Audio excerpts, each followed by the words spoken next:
इस्लामकोट में कब्ज़ागिरनि ख़िलाफ़ अवामी एहतजाज जूं ख़बरूं हलण तां कब्ज़ा माफ़िया पारां सीनियर सहाफ़ी ऐं अवामी आवाज़ जे रिपोर्टर गाज़ी बजीर खे कामरेड नवाज़ सुमरो पारां धमकियूं ॾियण ख़िलाफ़ प्रेस क्लब आॾो एहतजाजी मुज़ाहिरो कयो वियो। इन मौक़े ते नौजवाननि सहाफ़ियुनि आकाश जयपाल शंकर सांगी, बरकत बजीर, सिद्दीक़ बजीर, जुमन जोणी जो सैयद ख़ादिम अली शाह ॿियनि एहतजाज कंदे चयो त गाज़ी बजीर थर जो बेबाक सहाफ़ी आहे जंहिं हमेशह हक़ ऐं सच लिखियो आहे। कब्ज़ा माफ़िया पारां हक़ ऐं सच लिखण ते गाज़ी बजीर खे ॾिनल धमकियुनि जी हू सख़्त लफ़्ज़नि में मज़म्मत कनि था। बेबाक सहाफ़ी गाज़ी बजीर खे मिलंदड़ धमकियुनि जी असां मज़म्मत कयूं था ऐं इंतिज़ामिया खां इहो मुतालबो था कयूं त जंहिं इहे धमकियूं ॾियनि उनजे ख़िलाफ़ कार्रवाई कई वञे। असांजे बेबाक सहाफ़ी गाज़ी बजीर खे जे कब्ज़ा खोर आहिनि उन्हनि धमकियूं ॾिनियूं आहिनि। असीं सम्झूं था इहो हिकिड़ी आज़ादु सहाफ़त ते हिकिड़ो वार आहे।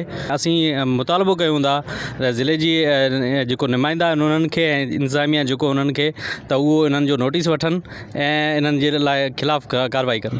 सहाफ़ी गाज़ी बजीर खे मिलंदड़ धमकियुनि जो DIG IG सिंध ऐं SSP थरपारकर खां मुतालबो था कयूं त गाज़ी बजीर खे ॾींदड़ धमकियुनि जो नोटिस वरितो वञे ऐं जवाबदार खे गिरफ़्तार करे उनजी कार्रवाई कई वञे। सीनियर सहाफ़ी गाज़ी बजीर उन्हनि खे हिकु कब्ज़ा ग्रुप टोले धमकियूं ॾिनियूं आहिनि। असां उन्हनि धमकियुनि जी पुरज़ोर मज़म्मत था करियूं ऐं असां पंहिंजे नुमाइंदनि खां इहो मुतालबो था कयूं त महिरबानी करे इहो नोटिस वरितो वञे ऐं थर जे सहाफ़ियुनि खे इंसाफ़ फ़राहम कयो वञे। असां चूंडियल नुमाइंदनि खां इहा रिक्वेस्ट कयूं था त गाज़ी बजीर खे मिलंदड़ धमकियुनि जे ख़िलाफ़ जेके बि कब्ज़ागिर माफ़िया आहिनि उन्हनि जे ख़िलाफ़ कानूनी कार्रवाई कई वञे ऐं जेकॾहिं गाज़ी सां इंसाफ़ न थियो त असां सॼी सिंध में तहरीक हलाईंदासीं। इन मौक़े ते नौजवान सहाफ़ी गाज़ी बजीर जो चवणो त कब्ज़ा माफ़िया खे PP MPA कासिम सिराज सुमरो जी हिमायत हासिल आहे। विज़िट कयो अवामी आवाज़ मीडिया ग्रुप जी वेबसाइट awamiawaz.pk।